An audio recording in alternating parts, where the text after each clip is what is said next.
Hey everyone, यह है class 8 की हिंदी रीडर का चैप्टर नंबर 4 भंगाहल का तिलिस्मी संसार। भंगाहल जो है वो एक जगह का नाम है। तिलिस्मी मीन्स जो जादुई होता है, जादू टोने वाला जो होता है, जादू वाला जो होता है, जहाँ पर जादू का कोई भी काम हुआ हो या जादू से कोई काम होता हो। दैन संसार मीन्स वर्ल्ड। इस चैप्टर को पढ़ने का हमारा उद्देश्य क्या है? भंगाहल घाटी की संस्कृति, परंपराएं, वेशभूषा आदि से परिचित करवाना। संस्कृति मतलब वहाँ का जो कल्चर है, परंपराएं जो वो रीति रिवाज वो फॉलो करते हैं। वेशभूषा मतलब होता है वहाँ पे किस तरीके के कपड़े पहने जाते हैं। संस्मरण, यात्रा वृत्तांत जैसी साहित्यिक विधा से परिचित करवाना। यात्रा वृत्तांत में मतलब होता है जब आप ट्रैवलिंग में जाते हैं, कहीं घूमने जाते हैं, और उससे परिचित कराना चाहता है राइटर आपका। भंगाहल की व्यावसायिक गतिविधियों, व्यावसायिक मीन्स जब आप क्या करते हैं, कोई काम करते हैं, बिजनेस करते हैं, बिजनेस गतिविधियों जैसे चाय के बागान, गेहूं के खेत आदि के आकर्षण से परिचित करवाना तथा कर्तव्यों के खेल और कला प्रेम से अवगत कराना चाहता है। कर्तव्यों के खेल मतलब जैसे कि सर्कस होता है। कला प्रेम मतलब आर्ट। देश की विविधता, पर्वतीय प्रदेश, हिमाच्छादित घाटी, ट्रैकिंग आदि का परिचय देने के साथ साथ यात्रा, पर्यटन, घुमक्कड़ी से जुड़ी आर्थिक संपन्नता से परिचित कराना। देश की विविधता मतलब देश में कितने अलग अलग तरह के लोग रहते हैं, अलग अलग जाति के लोग रहते हैं। पर्वतीय प्रदेश मतलब वहाँ पर पर्वत ही पर्वत हैं, आप पूरी पिक्चर में देख सकते हैं, पूरा प्रदेश जो है वो पर्वतीय है। हिमाच्छादित घाटी का नाम है ये। ट्रैकिंग आपको पता ही है, जब आप ट्रैकिंग के लिए जाते हैं, और उसके साथ साथ वहाँ पर लोग जो आते हैं, टूरिस्ट जो आते हैं, और घुमक्कड़ी एक वहाँ पर नाटक होता है, उस तरीके उसका नाम है ये। तो इसकी आर्थिक मीन्स जो उनकी फाइनेंशियल कंडीशन है उसकी आर्थिक संपन्नता से परिचित करवाना चाहता है। ये जो चैप्टर है पूरा कम्प्लीटली इसके ऊपर डिपेंडेंट है। हिमाचल की सबसे खूबसूरत घाटी कौन सी है और किस घाटी की रोमांच प्रेमियों के स्वर्ग का खिताब दिया जा सकता है? यह सवाल किसी रोमांच प्रेमी घुमक्कड़ से पूछा जाए तो यकीनन वह भंगाहल की घाटी का नाम ही लेगा। मतलब जो भंगाहल की घाटी है वो प्रेमी युगल के लिए बहुत ज़्यादा फेमस है, मतलब वहाँ पर कपल्स आते हैं। यह एक तिलिस्मी लोक है जहाँ बर्फीले रुपहले शिखरों की गोद में हरियाली से पूर्ण घाटियाँ नज़र आती हैं। तिलिस्मी लोक मतलब यहाँ पर इसको बढ़ा चढ़ाकर इसको बोला गया है, अतिशयोक्ति अलंकार है यहाँ पर कि तिलिस्मी लोक बताया गया है इसको कि भाई यहाँ पर बर्फीले रुपहले शिखर हैं। बर्फीले रुपहले शिखर का मतलब होता है बर्फीले पहाड़ हैं जो कि देखने में बहुत ज़्यादा खूबसूरत लगते हैं, और उन्हीं की गोद में देखो यहाँ पर ना एक आपको अतिशयोक्ति दिखाई जा रही है कि बर्फ़ की गोद में, बर्फ़ों के जो पहाड़ हैं उनकी गोद में क्या है, हरियाली है।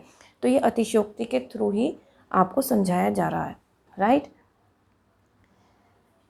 संपूर्ण घाटियों के सीने पर सीढ़ी नुमा खेतों की लंबी कतारें हैं, मतलब पूरी घाटी जो है वो पहाड़ों से बनी हुई है, और पहाड़ों पे जो रास्ता है वहाँ पर जो कतारें हैं वो खेतों से रास्ते से अलग जो है वो कतारें जो बनी हुई हैं वो खेतों को सींचते पारदर्शी जल के झरने, घाटियों की संकरी ढलानों में नागिन सी बलखाती सरिताएं, कहीं शिखर से लुढ़कता आता कोई झरना। अब देखो यहाँ पर अतिशयोक्ति रूपम अलंकार बहुत ज़्यादा यूज़ किया गया है, तो जिसकी वजह से क्या है, ये बहुत ज़्यादा अच्छा लग रहा है पढ़ने में। इसका मतलब क्या है? सीढ़ी नुमा खेतों की लंबी कतारें, सीढ़ी नुमा जैसे कि यहाँ से आप ये वाला पहाड़ शुरू हुआ, ये वाला पहाड़ शुरू हुआ तो यहाँ पे एक छोटा सा रास्ता बन जाता है, जब हम उस रास्ते से जाते हैं तो दैट इज़ नोन एज सीढ़ी नुमा के, मतलब आप ऊपर जा रहे हो। तो यहाँ पर क्या है, खेती के लिए क्या बन गया है, लंबी कतारें बन गई हैं, और खेतों को कौन सींच रहा है, झरने सींच रहे हैं। पानी कहाँ से आ रहा है, झरनों से आ रहा है, ठीक है। और झरनों को ही इन्होंने क्या कहा है, नागिन सी बलखाती सरिताएँ, ठीक है। किससे कंपेयर किया है, नागिन से किया है, ठीक है। बंगाल की घाटी प्रकृति के इन तमाम रूपों के नाम हैं।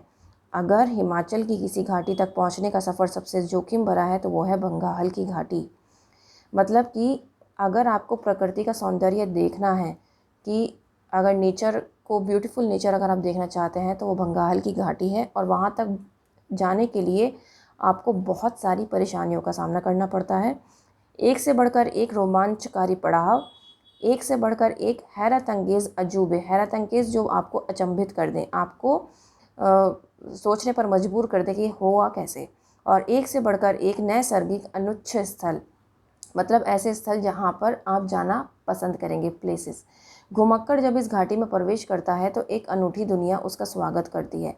घुमक्कड़ यहाँ पर राइटर को कहा गया है कि जब वो एक उस घाटी में प्रवेश करता है, उस घाटी में घुसता है, तो वो अनूठी दुनिया, मतलब जो एक अनोखी जो दुनिया है उसमें स्वागत करती है।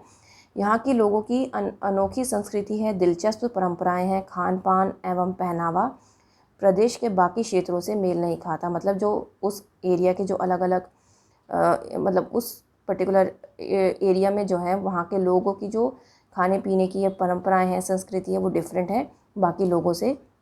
यही भिन्नता इस घाटी को विशिष्ट भी बनाती है। सिर्फ उस पर्टिकुलर घाटी की ही जो भिन्नताएं हैं इतनी हैं, पर्टिकुलर पूरी सिटी से अगर देखा जाए, अगर मैं कहूँ कि एक सिटी है और सिटी के अंदर एक घाटी है, तो अगर मैं कहूँ कि घाटी के अंदर जो लोग रहते हैं उनकी जितना भी पहनावा है, उनके जो खान पान है, उनका जो संस्कृति है, उनका जो कल्चर है, वो कम्प्लीटली डिफरेंट है जो सिटी के लोग रह रहे हैं उनसे। इस तरह से आप समझिए। ओके, यही भिन्नता इस घाटी को विशिष्ट भी बनाती है। सड़क इस घाटी तक नहीं पहुंचती और ट्रैकिंग व रोमांच के शौकीन ही यहाँ पहुंच सकते हैं। मतलब यहाँ पर सड़क का रास्ता नहीं है, ट्रैकिंग के थ्रू ही आप जा सकते हो। इस मायालोक में झांकने के लिए एक रोमांच भरा सफ़र लेखक को तय करना पड़ा। रोमांच भरा सफ़र क्या था, जिसकी यादें हमेशा के लिए मानस पटल पर अंकित हो गई हैं। मानस पटल मतलब उसके दिमाग पर छप गई हैं। बैजनाथ मंडी राष्ट्रीय राजमार्ग पर बीड रोड से चाय बागानों का सिलसिला शुरू होता है। ये एक जगह का नाम है जो बताया गया है कि वहाँ से क्या है, जो बाग है, खेत हैं, वो शुरू होते हैं। सड़क के दोनों किनारों पर चाय बागानों के पत्तियाँ तोड़ती महिलाओं को गीतों के बोल पल भर के लिए ठिठकने को विवश कर देते हैं। फिर जो जो कदम आगे बढ़ते जाते हैं, मंत्रों का जाप करते बौद्ध भिक्षु अपनी ओर ध्यान आकर्षित करते हैं। मतलब पहले तो चाय के खेत हैं जहाँ पर औरतें जो हैं वहाँ पर क्या करती हैं, गीत गाते हुए जो पत्तियाँ हैं, चाय की पत्तियाँ हैं, उनकी क्या कर रही हैं, तोड़ रही हैं। लेकिन जैसे जैसे आप बढ़ते हैं आगे, जो मीन्स जैसे जैसे आप आगे बढ़ते हैं, जो बौद्ध भिक्षु हैं वो क्या करते हैं, वो आपको, क्योंकि वो मंत्र पढ़ रहे होते हैं, तो आप उनकी तरफ आकर्षित होते हैं। आगे बाज़ार है, कुछ एक दुकानें और चाय का कारखाना। ठीक है, यहाँ किसी दुकान पर कांगड़ा चाय पीकर ताज़ा दम हुआ जा सकता है। कांगड़ा चाय वहाँ की फ़ेमस चाय है, इसको याद रखना, पूछ सकते हैं। इससे आगे का सफ़र रोमांच भरा है। घने जंगलों का सिलसिला शुरू हो जाता है। सर्पीली बलखाती सड़क निरंतर पहाड़ के वक्ष पर रेंगती प्रतीत होती है। ये देखो, यहाँ पर बहुत ज़्यादा अतिशयोक्ति का इन्होंने यूज़ किया गया है। सर्पीली बलखाती सड़क, सड़क को किससे किया गया इन्होंने, सर्पीली बलखाती कहा है। ठीक है, जो पहाड़ के वक्ष पर रेंगती प्रतीत होती है, मतलब ऐसा महसूस होता है कि पहाड़ पर जो है वो सड़क जो है वो रेंग रही है। मतलब आपने देखा होगा सड़क, अगर हम पहाड़ पर कोई भी रास्ता बना हुआ होता है वो कभी भी सीधा नहीं होता है, टेढ़ा मेढ़ा होता है। तो उसी को इन्होंने समझाया है यहाँ पर। 14 किलोमीटर का सफ़र तय करके जब बिलिंग पर पाँव पड़ते हैं तो यूँ लगता है जैसे आसपास के पहाड़ हमारे लिए बौने पड़ गए हों। मतलब जब आप वहाँ पर जाकर पहाड़ों से ऊपर चढ़ रहे हो, तो जब आप सबसे ऊपर चढ़ जाओगे तो आपको ऐसा ही लगेगा ना कि जो नीचे पहाड़ रह गए हैं वो बहुत छोटे रह गए हैं। तो ऐसे ही उस लेखक को भी प्रतीत हुआ। और हम अंतरिक्ष में तैर रहे हैं अंतरिक्ष में। दूर दूर तक पहाड़ियों का सिलसिला है। नीचे झांको तो छोटे छोटे गांव, खिलौने से घर, लहलहाती फसलें, जिन्हें देखकर धरती पर विशाल गलीचा बिछे होने का मुगालता होने लगता है। मतलब ये कहा है कि जब हम बहुत ज़्यादा ऊंचाई से कोई भी चीज़ देखते हैं तो हमें ऐसा प्रतीत होता है जैसे सभी चीज़ें बहुत छोटी छोटी हों। राइट।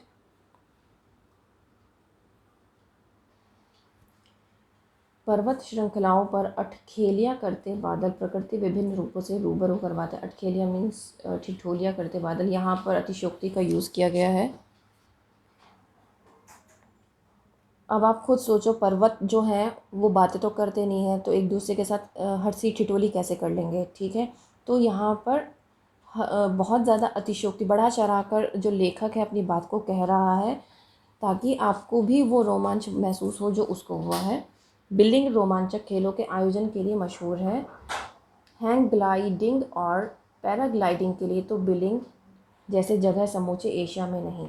मतलब इन्होंने बताया है कि हैंग ग्लाइडिंग और पैराग्लाइडिंग के लिए आपको बिलिंग ही जाना चाहिए। बिलिंग एक जगह है जहाँ पर खेलों का आयोजन होता है। 1984 में यहाँ सबसे पहले हैंग ग्लाइडिंग का आयोजन हुआ था। इसके बाद तो यह स्थल अंतर्राष्ट्रीय खेल मानचित्र पर आ गया। सबसे पहले यहाँ कौन सा हुआ था? हैंग ग्लाइडिंग, याद रखना। साहसिक खेलों के आयोजन के दिनों में तो यहाँ काफ़ी चहल पहल रहती है, लेकिन बाद में फिर बिलिंग खामोशी की चादर ओढ़ लेता है। मतलब जब खेल कूद चल रहे होते हैं उस टाइम पर यहाँ पर बहुत ज़्यादा चहल पहल होती है, बहुत लोग होते हैं, बहुत भीड़ रहती है, लेकिन जब खेल ख़त्म हो जाता है, समाप्त हो जाता है, तो यहाँ पर खामोशी छा जाती है। यह खामोशी तभी टूटती है जब कोई गद्दी अपनी भेड़ बकरी की रेवड़ के साथ यहाँ पड़ाव डाले, या फिर पर्वतारोहियों और रोमांच प्रेमी पर्यटक का कोई दल यहाँ से गुजरे। मतलब कोई घूमने वहाँ आए, या फिर कोई अपने बकरियों को चराने के लिए वहाँ लेकर आए। बिलिंग से सूर्योदय और सूर्यास्त का नज़ारा बड़ा विहंगम लगता है। विहंगम मीन्स बहुत खूबसूरत। घाटियों में तैरते दरख्तों से लिपटते बादलों के टुकड़े बरबस ही मन मोह लेते हैं। देखो अभी इन्होंने क्या क्या घाटियों को कहाँ के तैराया है, इन्होंने दरख्तों, मतलब घाटियों में इन्होंने दरख्तों को तैराया, जबकि ऐसा नहीं होता है कि पेड़। कभी आपने घाटियों में तैरते हुए नज़र आए हैं आपको? नहीं ना। ये यहाँ पर ये बताना चाहते हैं कि जब आप बहुत ज़्यादा ऊंचाई से कोई चीज़ देखते हैं तो आपको ऐसा प्रतीत होता है, ऐसा महसूस होता है कि घाटी में वो चीज़ तैर रही हो, पानी के साथ कोई चीज़ तैर रही हो। आपने कभी नोटिस किया है कि जब आप कार से कहीं जा रहे होते हैं तो आपको ये प्रतीत होता है कि जो आपका सन है या मून है आपके साथ साथ चल रहा है। ठीक है, तो वही चीज़ यहाँ पर बताई गई है। ठीक है, बिलिंग से 12 किलोमीटर आगे बड़ांगरा है। यह आबादी है और गद्दी लोगों के बसेरे हैं। गद्दी लोग वो होते हैं जो इनके पास बकरियाँ पालते हैं, बकरे पालते हैं। ठीक है, जिनके पास गाय भैंस होती हैं चरने के लिए। सीढ़ीनुमा खेतों में गेहूँ की लहलहाती फसल को देखना बड़ा मोहन लगता है। अपनी ही दुनिया में सिमटे यहाँ के लोगों के सैलानियों का साथ बहुत अच्छा लगता है। मतलब वहाँ की उन्होंने तारीफ़ की है। राजगुंदा और कुक्कड़गुंदा इस घाटी के रमणीय स्थल हैं। इसको याद रखना, राजगुंदा और कुक्कड़गुंदा। ऊहल नदी के किनारे बसा कुक्कड़गुंदा गांव का कांगड़ जिले के दुर्गम बांगाल इलाके का आखिरी गांव है। अब देखो, ऊहल नदी के किनारे बसा कुक्कड़गुंदा गांव याद रखना, ये वहाँ का आखिरी गांव है। कहाँ का? कांगड़ का आखिरी गांव है। ठीक है, समुद्र तल से करीब 3000 मीटर की ऊंचाई पर बस ये गांव में प्रकृति ने दिल खोलकर अपना नैसर्गिक सौंदर्य लुटाया। मतलब ये 3000 मीटर ही ऊपर है समुद्र से, और यहाँ पर बहुत खूबसूरत है ये देखने में। चारों तरफ तोश, देवदार और कैल के गगनचुंबी पेड़, मतलब ये क्या हैं, पेड़ों के नाम हैं। गांव में 15-16 घर हैं और सभी दड़बानुमा मतलब बहुत छोटे। सर्दियों में यह गांव कई फुट मोटी बर्फ़ की चादर से ढक जाते हैं, और गांव के बाशिंदे सर्दियां आते ही यहाँ से पलायन कर बैजनाथ उपमंडल के गद्दी बहुल इलाकों में जा बसते हैं। मतलब कि यहाँ से लोग जब जैसी सर्दियाँ आती हैं तो यहाँ से ये लोग निकल जाते हैं, माइग्रेट हो जाते हैं, और कहाँ पे? बैजनाथ एक जगह है, वहाँ चले जाते हैं। वहाँ के इलाके में गद्दी बहुल इलाका है, वहाँ चले जाते हैं। क्यों चले जाते हैं? क्योंकि जब बर्फ़ पड़ती है तो इनके घर भी बहुत बर्फ़ की मोटी मोटी चादर से ढक जाते हैं। गर्मियों की दस्तक देती है गांव फिर आबाद हो उठता है। गर्मियाँ आते ही सब लोग फिर अपने घर वापस आ जाते हैं। कुक्कड़गुंदा से 7 किलोमीटर आगे है पलाचक। यह भी ऊहल नदी के किनारे बसा है। याद रखना, कुक्कड़गुंदा भी ऊहल नदी के किनारे था और पलाचक भी। यहाँ लकड़ी के निर्मित वन विभाग का विश्राम गृह है। यहाँ हमने रात काटी, एक रोमांच भरी रात तेज़ तूफान में यूँ लगा था जैसे हवा इस विश्राम गृह को या तो उड़ाकर कहीं दूर ले जाएगी, या फिर लकड़ी के शहतीर हम पर आ गिरेंगे। शहतीर मतलब जो वहाँ पर लकड़ियाँ रखी होती हैं उनको कहा गया है। शहतीर मतलब तीरनुमा जो लकड़ियाँ हैं वो उनको कहा है। गर्मी के मौसम में भी वो लोग ठिठुर रहे थे। क्यों? क्योंकि बहुत ही तेज़ हवा चल रही थी। उनको ऐसा लग रहा था कि ये जो विश्राम गृह है, ये जो गेस्ट हाउस है, ये भी इस हवा के साथ उड़ जाएगा। सुबह सब शांत था। मंद मंद बयार चल रही थी, मंद मंद हवा चल रही थी, और पर्वतीय पंछियों की चहचहाट वातावरण में मधुर रस घोल रही थी। नाश्ता लेकर हमने आगे कूच किया, आगे बढ़े। वृक्षों का काफिला हमारे साथ था और कहीं रुकने का नाम नहीं ले रहा था। वृक्षों का काफिला, वृक्ष तो चलते नहीं हैं, वृक्षों का काफिला हमारे साथ था। मतलब इतने वृक्ष थे कि कहीं भी ऐसा नहीं महसूस हो रहा था कि वृक्ष ना हो। हर जगह वृक्ष थे। मढ़ी तक 8-10 किलोमीटर का सफ़र नदी पर जमी बर्फ़ पर चलते चलते तय किया। दोपहर होते ही मढ़ी आ गई थी। मढ़ी एक जगह है जहाँ जिसका सफ़र इन्होंने नदी पर जो बर्फ़ जम रही थी उससे तय किया। यहाँ सिर्फ एक दुकान है और वह भी मौसमी, यानी गर्मियों में हमाद और सर्दियों में बंद। मौसमी मीन्स मौसम के अनुसार वो दुकान खुलती है और बंद होती है। बड़ा शांत अलौकिक वातावरण है यहाँ का, डिफरेंट सा है यहाँ का वातावरण। थमसर तक पहुँचने का रास्ता हरियाली से भरा पड़ा है। थमसर एक और जगह है जहाँ का रास्ता कैसा है, हरियाली वाला है, लेकिन थमसर दर्रे से नीचे उतरने का रास्ता इतना जोखिम भरा है कि अक्सर उतरने वाला पग पग पर फिसलता हुआ नज़र आता है। थमसर से जब आप नीचे उतरोगे तो ये ऑब्वियस है, जब आप पहाड़ों से नीचे उतर रहे हो तो आपका पैर फिसलेगा ही फिसलेगा, क्योंकि काई भी होती है और बर्फ़ भी होती है। इस रोमांचकारी रास्ते में तय करने जब नीचे पहुंचते हैं तो चारों तरफ प्रकृति बिखरी हुई दिखाई देती है। एक सुरम्य झील है जिसके पानी का रंग गहरा नीला है। सुरम्य झील का रंग जो है पानी का वो कैसा है, गहरा नीला। झील की गहराई का कोई अनुमान नहीं लगाया जा सकता। मान्यता है कि इस झील में देवता स्नान करते हैं, मतलब यहाँ पर देवता स्नान करते हैं। आगे का रास्ता दुरूह भी है और सुरम्य भी, मतलब बहुत ज़्यादा कठिन भरा भी है और बहुत रोमांचक भी है। तकरीबन 7 किलोमीटर के इस सफ़र में रंग बिरंगे छोटे छोटे फूल, जड़ी बूटियों के पौधे, भोजपत्र के पेड़, वन्य प्राणी हमारा स्वागत करते दिखे। ठीक है, आई थिंक ये सब आपको समझ में आ रहा होगा। हिमाचल का राज्य पक्षी मोनाल और बर्फ़ में पाए जाने वाला भालू भी कुछ खुशनसीब लोगों को दिख जाता है। ये वहाँ के फेमस एनिमल्स थे। भंगाहल घाटी में पहुंचने से पहले आता है काली हणी दरिया। इस दरिया पर लकड़ी का परंपरागत पुल बना है। इस पार करने आगे चलते हुए सुरमई रावी नदी की छटा अभिभूत कर देती है, मतलब जो सुरमई रावी नदी है वो दिखाई देती है, जो कि देखने में बहुत खूबसूरत है। भंगाहल इस नदी के दाईं तरफ स्थित है। इस नदी के दाईं तरफ, किस नदी के, सुरमई रावी नदी। और यहाँ रावी और कली हणी दरिया का मनोहारी संगम होता दिखाई देता है। रावी नदी का अद्भुत इस घाटी के रई गाहर नामक स्थल से होता है, जिसे कुछ लोग हनुमान किला भी कहते हैं। लोक मान्यता है कि इस किले में कभी 7 देवी बहनों सतभाजड़ियों का वास था, मतलब 7 देवी बहनों का वास था, जिनको हम सतभाजड़ियाँ इन्होंने बोला है। सतभाजड़ियों मीन्स 7 देवी बहनों। किसी कारणवश आपस में मनमुटाव होने के पर एक रात 6 बड़ी बहनें छोटी बहन का सोता छोड़कर रई सागर से दूर विभिन्न स्थानों को चली गईं, जहां वे नदी के रूप में बहने लगीं। ये नदियाँ गंगा, यमुना, सरस्वती, व्यास, सतलुज और चेनाब है। अब देखो, उन्होंने कहा 7 बहनें जो थी वो वहाँ रहती थी, कि ये मान्यता है, उनको बताया जाता है, जिनमें से जो 6 बहनें थीं, बड़ी बहनें थीं, वो चली गईं एक छोटी बहन को वहीं छोड़कर। और वो 6 बहनें कौन थीं? नदियाँ थीं गंगा, यमुना, सरस्वती, व्यास और सतलुज। सुबह जब छोटी बहन की आंख खुली तो स्वयं को अकेला पाकर वह रोने लगी। उसके नेत्रों से इतने आंसू बहे कि उन्होंने नदी का रूप धारण कर लिया और वह स्वयं रावी नदी बन गई। तो उस तरीके से ये पूरी कहानी बताई गई है, किस तरीके से रावी नदी बनी थी। राइट।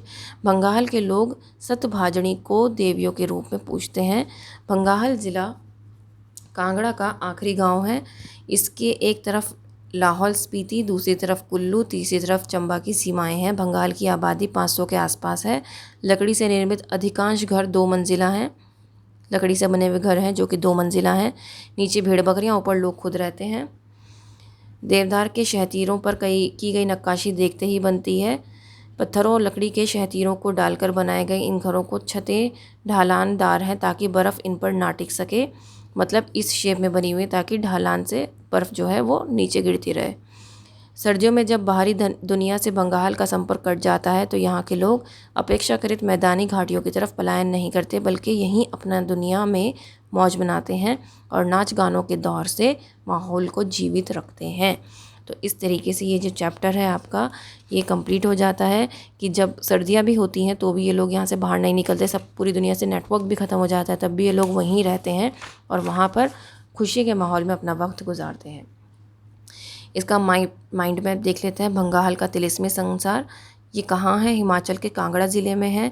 इसकी क्या क्या विशेषता हैं? चाय के बागान हैं, मंत्रों का जाप करते बौद्ध भिक्षु हैं, घने जंगल हैं और खेतों के सींचते पारदर्शी झरने हैं। रास्ते में आने वाले प्रमुख स्थान हैग ग्लाइडिंग और पैराग्लाइडिंग के लिए मशहूर बिलिंग, राजगुंदा और कुक्कड़गुंदा, ऊहल नदी, पलाचक, मढ़ी, थमसर दर्रा, काली हणी दरिया। और ये कहाँ कहाँ पड़े हैं, प्लीज़ इनको ज़रूर नोट डाउन कर लेना। देन लोक जीवन कैसा है, 500 के आसपास उसकी आबादी है। लकड़ी के बने 2 मंजिला घर हैं जिनमें निचले पर तले पर पशु रहते हैं और ऊपर लोग रहते हैं। सर्दियों में बाहर की दुनिया में संपर्क कटने पर भी नाच गाकर माहौल को जीवंत रखते हैं। So that's all from my side. अगर कुछ समझ में ना आया हो तो पूछ सकते हैं कमेंट में। That's all, thank you.